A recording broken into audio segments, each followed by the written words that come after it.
नमस्कार. श्री स्वामी समर्थ. उत्कर्ष ज्योतिष चॅनलमध्ये आपल्या सगळ्यांचे स्वागत आहे. सध्या कार्तिक महिना सुरू आहे व कार्तिक महिन्यातील एक समृद्ध असलेला योग अर्थातच गुरुपुष्यामृत योग बनत आहे. 21 नोव्हेंबर 2024 या दिवशी चंद्राचं पुष्य नक्षत्र हे अत्यंत शुभ नक्षत्र मानले जातं आणि त्यातल्या त्यात हे नक्षत्र गुरुवारी किंवा रविवारी आल्यास त्याची शुभता अनेक पटीने वाढते.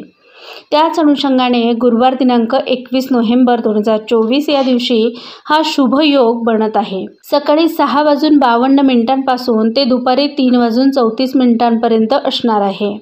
वैदिक ज्योतिषशास्त्रातील 27 नक्षत्रापैकी 8वे नक्षत्र अर्थातच पुष्य नक्षत्र होय. हे एक शुभ नक्षत्र मानले जाते.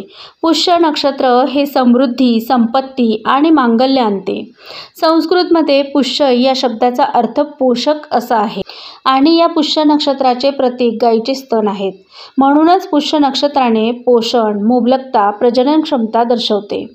हे पुष्य नक्षत्र गुरुवारी आल्याने गुरुपुष्यामृत योगासारखा शुभ योग निर्माण होतो. ज्या योगावर काही विशिष्ट उपाय केले, देवदेवतांच्या आराधना केल्या तर अनेक लाभ संभवतात. आजच्या या व्हिडिओमध्ये याच गोष्टींची माहिती आपण जाणून घेणार आहोत. तर त्याआधी आपण जर उत्कर्ष ज्योतिष चॅनलला अजूनही सबस्क्राईब केलं नसेल तर ते आज अवश्य करा आणि सोबतच व्हिडिओ आवडत असतील तर लाईक आणि शेअरसुद्धा करा. त्याचबरोबर तुम्हाला कुठल्या विषयावर माहिती जाणून घ्यायला आवडेल कमेंट बॉक्समध्ये अवश्य लिहा. गुरुपुष्यामृत योगाला अनन्यसाधारण असे महत्त्व आहे.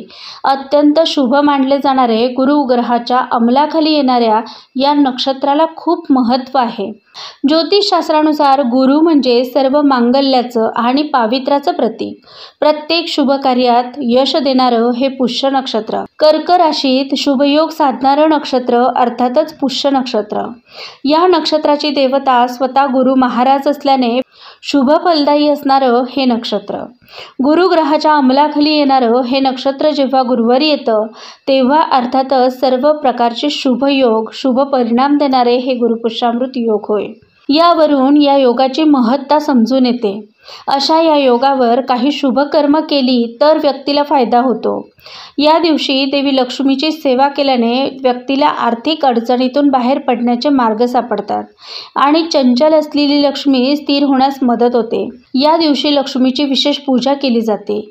या लक्ष्मीच्या पूजनात कमळाचा वापर केला जातो. कमळाचे फूल जर आपल्याकडे उपलब्ध असतील तर लक्ष्मीच्या कमलात्मक मंत्र किंवा मग ओम श्रीम दारिद्र्य विनाशिनी धनधान्य समृद्धी देही देही नमहा या मंत्राचा जप करून 108 कमळपुष्प अर्पण केले जातात. किंवा जर मग हे शक्य नसेल तर तुम्ही कमलगट्टेसुद्धा अर्पण करू शकतात व त्यानंतर ते पिवळ्या रेशमी कपड्यात गुंडाळून ती जरूर ठेवावेत. गुरुपुष्यामृत योग हा हिंदू संस्कृतीतील सोने खरेदीसाठी सर्वात शुभ असलेला असा हा दिवस आहे. पौर्णिमा किंवा अमावस्येनंतरच्या 8व्या दिवशी हे पुष्य नक्षत्र येते. त्यावेळेस गुरुपुष्यामृत योग होत असेल तर अशा योगावर सोने खरेदी करणे शुभ मानले जाते. ज्यांच्या पत्रिकेतील गुरु बिघडलेला असेल, गुरु राहूच्या सोबत चांडाळ योगात असेल, ज्या योगे सोने अचानक विकावे लागत असेल किंवा अचानक धनहानीचे योग निर्माण होत असतील तर अशा वेळेस गुरुपुष्यामृत योगावर थोडे का असेना सोने विकत आणून त्याचे पूजन करावे. पूजन करताना माता लक्ष्मीची पूजा करावी, ज्यामुळे गुरुग्रह बलवान होऊन आर्थिक लाभ होतात. गुरुपुष्यामृत योगाच्या दिवशी ज्यांच्या घरी श्रीयंत्र किंवा कुबेर यंत्र नाहीये अशा व्यक्तींनी या दिवशी श्रीयंत्र आणि कुबेर यंत्राची स्थापना आपल्या देवघरात अवश्य केली पाहिजे.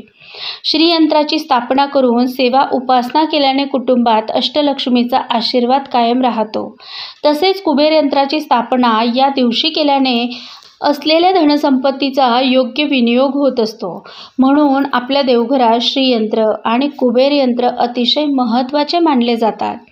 ज्या योगे या यंत्रांची सेवा केल्याने माता लक्ष्मी आपल्या घरात फक्त स्थिर होत नसून आपले अनाठायी खर्च देखील वाचण्यास मदत होते, ज्यामुळे समृद्धी व सुबत्ता कुटुंबात राहते. म्हणून ज्यांच्या घरात श्रीयंत्र आणि कुबेर यंत्राची स्थापना अजूनही केली नसेल तर या शुभयोगावर स्थापना अवश्य करावी. आत्ताच दिवाळीत लक्ष्मीपूजन केले गेले. ज्या लक्ष्मीच्या पूजनात दक्षिणावर्ती शंखाला अतिशय महत्त्वाचे मानले जाते. ज्यांच्या घरात ज्यांच्या देवघरात अथवा तिजोरीत या दक्षिणावर्ती शंखाची स्थापना केलेली असेल तर अशा घरात कधीही धनधान्याची कमतरता भासत नाही. चंचल असलेली लक्ष्मी स्थिर होते, म्हणून या दक्षिणावर्ती शंखाचा उपयोग महत्त्वाचा मानला जातो. मात्र दिवाळी पूजनात आपल्याला जर या दक्षिणावर्ती शंखाचे पूजन करता आले नसेल, स्थापना करता आली नसेल, तर कार्तिक महिन्यातील गुरुपुष्यामृत योगाचा हा शुभ मुहूर्त या दक्षिणावर्ती शंखाच्या पूजनासाठी, स्थापनेसाठी अतिशय लाभदायी मानला जातो. म्हणून या योगावर आपणही आपल्या घरात अथवा तिजोरीत दक्षिणावर्ती शंखाची स्थापना करू शकतात, ज्या योगे लक्ष्मी स्थिर होईल.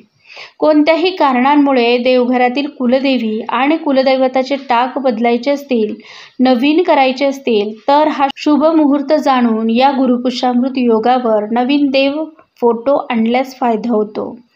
या गुरुपुष्यामृत योगावर नवीन कमलगट्ट्याची माळ विकत आणा. तिचे पूजन करून विधिवत स्थापना तिजोरीत केल्यास कुटुंबात लक्ष्मी स्थिर होते. गुरुपुष्यामृत योग असलेल्या दिवशी वातावरणात गुरुतत्व ॲक्टिव्ह होत असल्यामुळे गुरूंच्या सेवेला विशेष महत्त्व दिले जातं.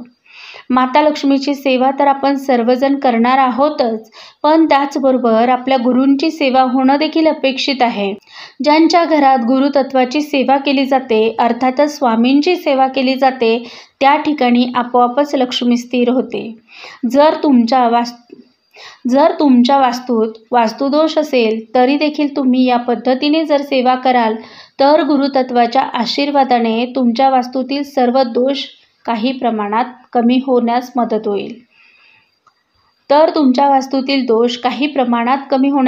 होईल.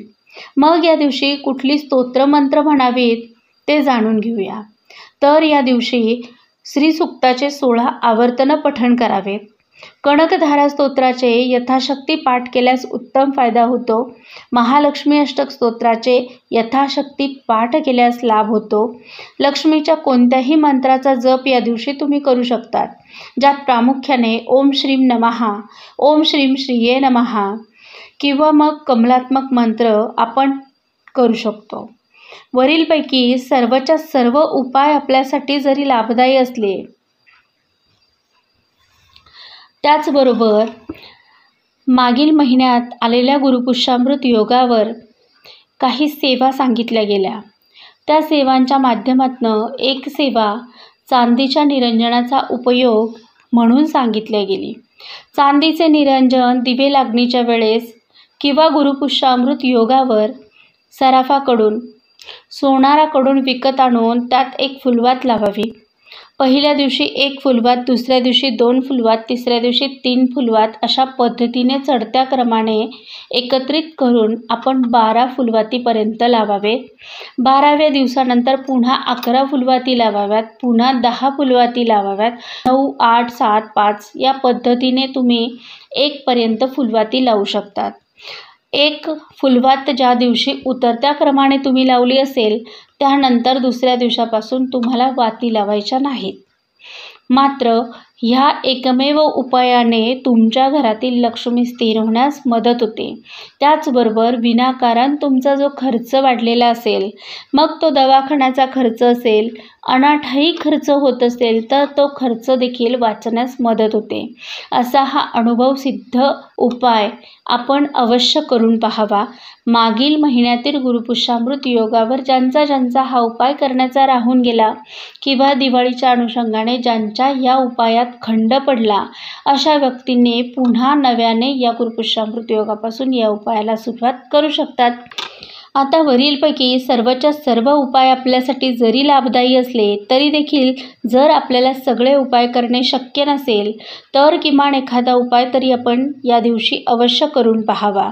व्हिडिओ आवडल्यास लाईक आणि शेअर करावे. चॅनलवर जर नवीन असाल तर चॅनलला सबस्क्राईब करायला देखील विसरू नये. त्याचबरोबर अशाच आध्यात्मिक महत्त्वाच्या माहितीसाठी चॅनलवर येणारे नवनवीन व्हिडिओ अवश्य पहा. धन्यवाद. श्री स्वामी समर्थ.